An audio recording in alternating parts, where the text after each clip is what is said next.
A Cold War or Cold Warfare is a state of conflict between nations that does not involve direct military action but is pursued primarily through economic and political actions, propaganda, acts of espionage or proxy wars waged by surrogates. The surrogates are typically states that are satellites of the conflicting nations, i.e., nations allied to them or under their political influence. Opponents in a Cold War will often provide economic or military aid, such as weapons, tactical support or military advices, to lesser nations involved in conflicts with the opposing country. Origins of the term. The expression, Cold War, has historically had a number of meanings. In the 14th century, Don Juan Manuel referred to the conflict between Christianity and Islam as a Cold War, and defined the distinguishing characteristics between a Cold War and a Hot War. War that is very fierce and very hot ends either with death or peace,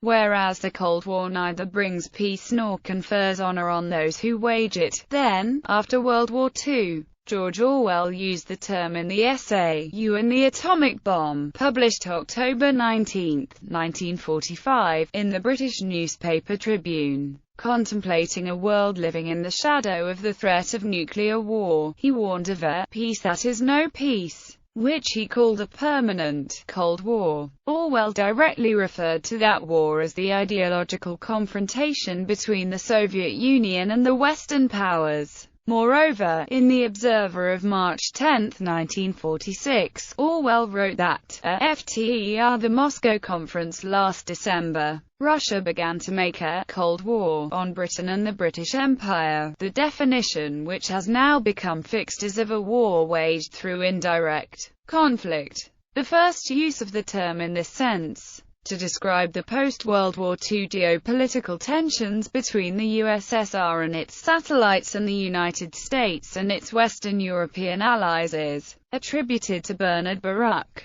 an American financier and presidential advisor. In South Carolina, on April 16, 1947, he delivered a speech saying, "Let us not be deceived. We are today in the midst of a Cold War." Newspaper reporter columnist Walter Lippmann gave the term wide currency, with the book Cold War. In popular culture, television and video games, the Pax Cybertronia, from the stance of the Decepticons and Predacons in the Transformers and Beast Wars, the events succeeding the Great Galactic War in Star Wars, The Old Republic. A temporal Cold War is a recurring plot element in the first 3 seasons of Star Trek: Enterprise.